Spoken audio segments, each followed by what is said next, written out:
Hello दोस्तों।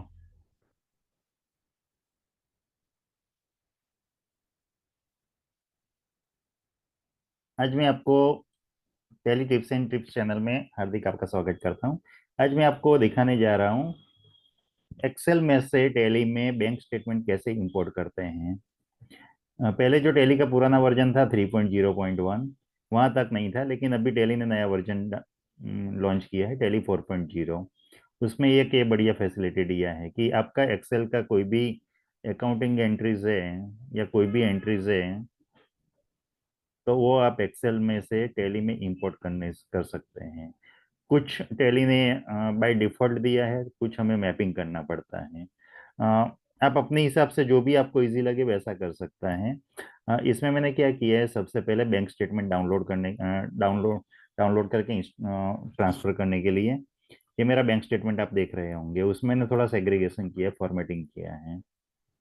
मैंने serial number का एक कॉलम दे दिया है, डेट का बाय डिफॉल्ट आता ही है। मैंने यहाँ पे एक एक्सेल में कॉलम दे दिया है वाउचर टाइप, क्योंकि टैली में जो भी एंट्री होगी वहाँ पे रेसिप्ट और पेमेंट का होगा। बाद में लेजर नेम दिया है, उसका जरूरत नहीं है लेकिन पहले से मैंने दे दिया था। बाद में डिस्क्रिप्शन आएगा, आपका क्या है, पेमेंट आया, रिसिप्ट आया, उसका क्या है, इसके लिए डिस्क्रिप्शन ये हम नरेशन में लेंगे। चेक और रेफरेंस नंबर, चेक नंबर क्या है, आपका रेफरेंस नंबर क्या है, और एक क्रेडिट और डेबिट अमाउंट। ऐसे बैंक स्टेटमेंट में अलग अलग कॉलम नहीं आते हैं, लेकिन टैली में इंपोर्ट करने के लिए ये जरूरी है, तो मैंने ये दो कॉलम सेग्रीगेट कर दिए हैं। एक में क्रेडिट अमाउंट ले लिया है और दूसरे में डेबिट अमाउंट ले लिया है। अभी हम टैली के स्क्रीन पे जाते हैं। अभी आप देख पा रहे होंगे ये मेरा टैली 4.0 है। उसके लिए अबाउट में जाने का है, तो आप देख पा रहे होंगे रिलीज कौन सा है टैली का। टैली प्राइम एडिट लॉग है मेरा, 4.0 है। आपका कोई भी वर्जन हो सकता है लेकिन 4.0 होना चाहिए। अगर आपका नहीं है तो आप अपना वैलिडिटी पहले चेक कर लेना कि आपका टैली सॉफ्टवेयर सर्विस की वैलिडिटी कौन सी है। अगर वैलिडिटी है तो आप फ्री ऑफ कॉस्ट 4.0 आप अपग्रेड कर सके। अगर नहीं है तो आप हमें कॉल कीजिए। हमारा नंबर है plug and play computers, Himmatnagar, Gujarat. We are Tally certified partner. मेरा नंबर है 9426391348। teliguje@gmail.com। अभी आप देख पा रहे हैं कि मेरा 4.0 है, तो मुझे कुछ अपग्रेड करने की जरूरत नहीं है। आप कैसे अपग्रेड कर पाएंगे, वहाँ पे हेल्प में जाने का है, वहाँ पे अपग्रेड करने का है। यहाँ पे आप देख पा रहे होंगे मेरा टैली 4.0 है, जो भी आपका करंट वर्जन है वो वहाँ पे दिखाएगा। और नीचे रिलीज है, जो भी आपको करने का है वो यहाँ पे दिखाएगा। 3.0 है तो उसमें कुछ डेटा में चेंजेस नहीं है। 3.0 का डेटा 4.0 में यूज कर सकते हैं और 4.0 का भी डेटा में 3.0 में ओपन कर सकते हैं। तो उसका 3.0 है तो आप तुरंत लेटेस्ट वर्जन आप अपग्रेड कर लीजिए। अभी हम टैली में आते हैं। टैली में इंपोर्ट करने के लिए मैंने दो लेजर क्रिएट कर दिए हैं, एक बैंक का लेजर और ये सस्पेक्टेड अकाउंट, दो लेजर। अभी मुझे क्या करने का है, आपको भी ये करना पड़ेगा। अभी सबसे पहले मुझे मैनेज में जाने का है, मैपिंग क्रिएट करने का है, मैपिंग टेम्पलेट। वहाँ पे पहले मुझे मास्टर और ट्रांजेक्शन दो हैं, तो मुझे इंपोर्ट करने के लिए मास्टर की कोई ज़रूरत नहीं है, ट्रांजेक्शन डायरेक्ट हो सकता है। तो मैंने ट्रांजेक्शन में गया, आपको क्रिएट में जाने का है, मैंने ऑलरेडी क्रिएट किया है, तो मैं ऑल्टर में जाता। मेरा मैपिंग टेम्पलेट का नाम है बैंक। फाइल पथ है वहाँ पे जो मैंने डेस्कटॉप पे पढ़ा है, आईएमपी बैंक करके एक फाइल। उसमें मेरा ये फाइल जो भी इंपोर्ट करने का फाइल नेम आ गया, उसका वर्कशीट। अभी मैं ऑल्टरेशन के लिए जा रहा हूँ, तो आप देख पा रहे होंगे कि ऑल्टरेशन का स्क्रीन दिखा रहा है। Okay fine. अभी आपको यहाँ पे एक ध्यान रखने का है, आपको एक ही कंपनी के लिए ये मैप चाहिए, मैपिंग टेम्पलेट चाहिए, ये सभी कंपनी के लिए। तो आपको ये सभी कंपनी के, मुझे सभी कंपनी के लिए चाहिए। तो मैंने क्या किया है, ऑल कंपनीज रख दिया। ये हमारा मैपिंग नंबर का नेम है। वहाँ पे आपको ध्यान रखने का है, एक टाइप ऑफ वाउचर, ये अकाउंटिंग एंट्री है, तो बाय डिफॉल्ट ये अकाउंटिंग वाउचर ही आएगा। आप देख पा रहे हैं payment, receipt, sales, purchase, journal contra, credit, debit note. अगर आपका कोई इन्वेंट्री एंट्रीज है तो आप इन्वेंट्री में भी आप ले सकते हैं, ऑर्डर पेरोल वाउचर में भी आप ले सकते हैं। अभी आपको और एक ध्यान रखने का है कि आपका इंपोर्ट जो डेटा है वो आपको कहाँ से लेने का है। उसका रोज और कॉलम का बहुत ध्यान रखने का है। Excel data is column headers, तो आप हेडर का आप देख पा रहे होंगे। कॉलम हेडर मेरा 13 नंबर से चालू होता है, तो I have given 13 numbers. Import data from rows 14 numbers, तो 14 नंबर्स यहाँ पे एंड तक का मुझे मुझे नहीं पता है कि कौन सी रो तक आएगा मेरा डेटा, तो मैंने ब्लैंक छोड़ दिया। Import data from column A, तो यहाँ पे मैंने, आप देख पा रहे हैं ये नंबर कॉलम, ये खास नहीं तो आपका क्या है कि एरर आ जाए, एक्सेप्शन में चला जाएगा। ये क्लियर हो गया। बाय डिफॉल्ट आपको टैली टैली में इंपोर्ट करने के लिए इतना वाउचर चाहिए, आपको इतना कॉलम्स चाहिए। वाउचर टाइप नेम, तो हमने हमारा वाउचर टाइप क्रिएट किया हुआ है एक्सेल में, आप देख पा रहे होंगे। बाद में वाउचर डेट, वहाँ पे date, voucher number, serial number.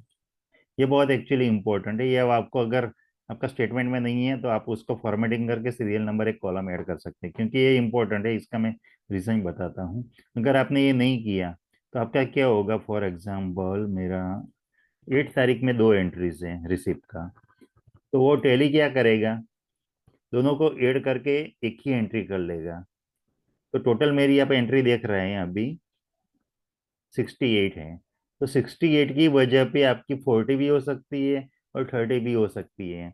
तो वो क्या करेगा, एक ही डेट की जो एंट्रीज है पेमेंट और रिसीव की, वो क्लब कर लेगा। तो ये आपको दिक्कत होगी कि भाई ये मैं कहाँ फंस गया।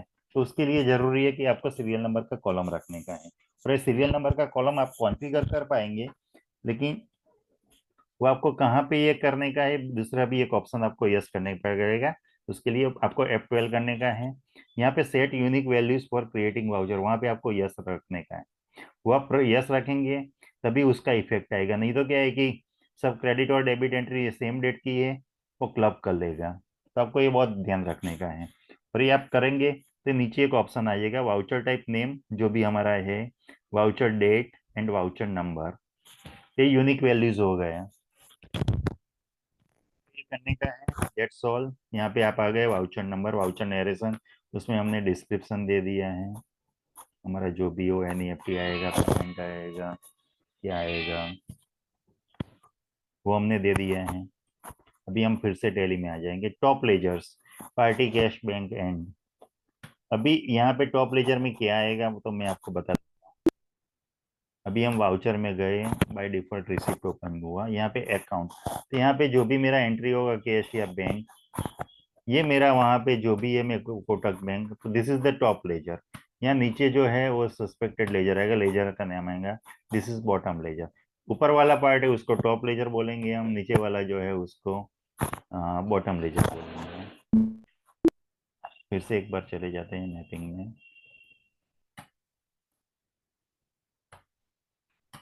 अल्टरनेटिव। यहाँ पे मेरा लेजर नेम टॉप लेजर है, बैंक में एंट्री आती है, स्पेसिफाई मैंने फिक्स वैल्यू कर दिया है, वहाँ पे मैंने कोटक बैंक कर दिया है।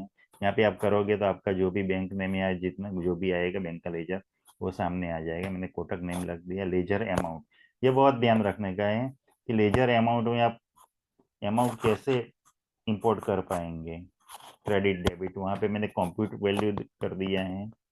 यहाँ पे बैंक से लेजर में डेबिट होगा तो पार्टी अकाउंट में क्रेडिट होगा, बैंक में क्रेडिट होगा पार्टी अकाउंट में डेबिट होगा। ये एंड कर दिया। अभी बॉटम लेजर्स, बॉटम लेजर्स में लेजर्स में same item, specify fix value, वहाँ पे आपको क्या करने का है, ये बॉटम लेजर है तो आपको लेजर का नाम रखने का है, मीन्स ये सस्पेक्टेड अकाउंट, फाइन। यहाँ पे भी मैंने लेजर अमाउंट, तो वहाँ पे कंप्यूट वैल्यू, यहाँ पे डीआर आएगा तो सामने भी डीआर आएगा, यहाँ पे क्रेडिट आएगा तो वहाँ पे सामने भी क्रेडिट आएगा। End of list, now I am saving this. आप देख पा रहे होंगे, अभी आप देख पा रहे होंगे कि मेरे में एक भी एंट्रीज नहीं है। अभी मैं क्या करता हूँ उसके इंपोर्ट करने के लिए, इंपोर्ट में गया, मास्टर मुझे करने का नहीं है, master already have created transactions, Excel file path, file to import, worksheet name, mapping template, bank, type of voucher, preview import summary, जो भी समरी है वो पहले दिखाएगा कि भाई आपसे कितने वाउचर्स आ रहे हैं क्या नहीं है। बैकअप मुझे लेने की जरूरत नहीं, तो मैंने लो नो कर दिया, लेकिन आपका एक्साइटिंग कंपनी में काम कर रहे हैं तो प्लीज़ आप पहले बैकअप लीजिए, बाद में काम कीजिए, नहीं तो क्या है कि प्रॉब्लम हो जाएगा।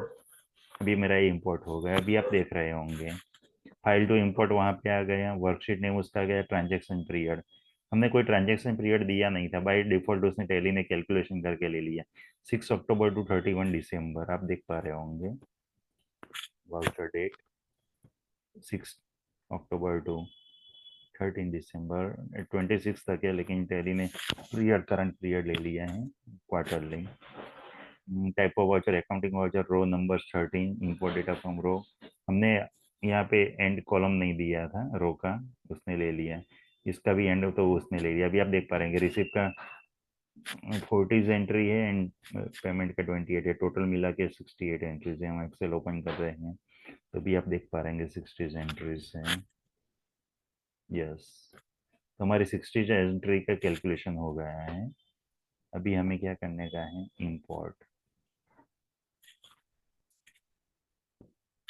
इंपोर्ट सक्सेसफुली मैसेज आएगा, please you need to continue. अभी आप हम डे बुक में जाते हैं, कहाँ पे हमारी गलती नहीं है वो हम चेक कर लेते हैं। यहाँ पे आप देख पाओगे रिसिप्ट का एंट्री हम ओपन करते हैं 6 तारीख को। रिसिप्ट का एंट्री 6 तारीख आ गया। Kotak bank suspected accounts.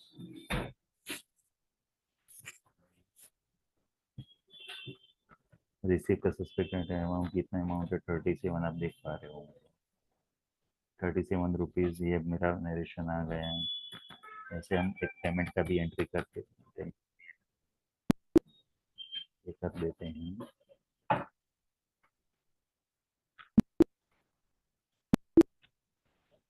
This is payment entry, 10 तारीख को है मेरा पेमेंट एंट्री।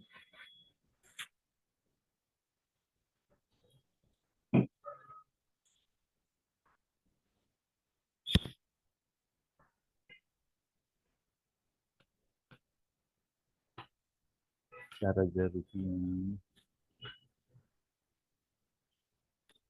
ओके, पहले उसने रिसिप्ट का, ओके ये सब रिसिप्ट की एंट्रीज है, नीचे पेमेंट की एंट्रीज है। This one is my debit entry, तो आप देख पा रहे होंगे ये डेबिट की एंट्री भी आ गई। बस इजीली आप ऐसे कर सकते हैं। बस ऐसे ही वीडियोस देखने के लिए हमारे पास जुड़े रहिए। हमारा एड्रेस है plug and play computers, Himmatnagar. We are Tally certified partner in Gujarat and all type of Tally works, doing works, renewals, Tally new software, Tally customization etc। Please any type of help या queries है तो हमें call कीजिए। हमारा number है 9426391348। हमारा email ID है tellygoj@gmail.com। Thank you.